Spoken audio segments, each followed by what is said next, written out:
Let's talk about the different types of environments. The developer environment is the one that you currently have access to.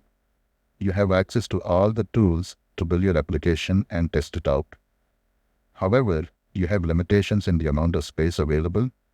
You cannot use this account as a production environment. You would have to purchase licenses from Salesforce to get access to production and sandbox environments. In real time, the end users of the application would be using the production. Whenever there's a requirement to build new functionality, you wouldn't want to disturb the users by building the new functionality in production. Instead, you can use a sandbox. Sandboxes give you the ability to create multiple copies of your organization in separate environments for a variety of purposes, such as development, training, testing, and deployments.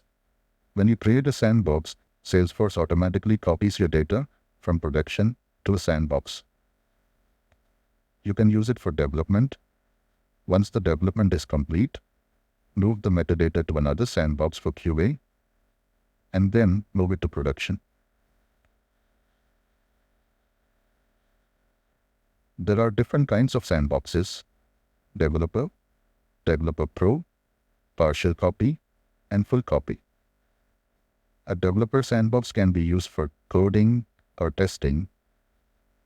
Developer Pro Sandbox can also be used for coding and testing, but have larger storage limit than developer sandboxes have, which allows for more robust test datasets. Partial copy sandboxes are mostly used as testing environments. These environments can be used for quality assurance tasks, such as integration testing and training. They can have a subset of your production data. Full copy sandboxes are intended to be used as testing environments. These environments are the only ones that can support full performance testing and load testing. These environments are a replica of your production arc, including all data. Based on your business requirements, you can purchase licenses for your sandboxes.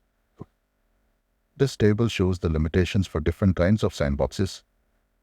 A developer sandbox can be refreshed every day and has 200 MB of data and file storage limits. Since it has a small storage limit, it is mainly used to copy metadata. A developer pro sandbox, however, can be refreshed every day and has the higher storage limit of 1 GB. You can only copy metadata here as well. A partial copy sandbox can be refreshed every 5 days and has a storage limit of 1 GB. You can copy metadata and object data, which are your records. Full copy sandbox can be refreshed every 29 days. The storage limit is same as the production instance, and you can copy the entire metadata and object data from production. In the next lecture, let's talk about deployments.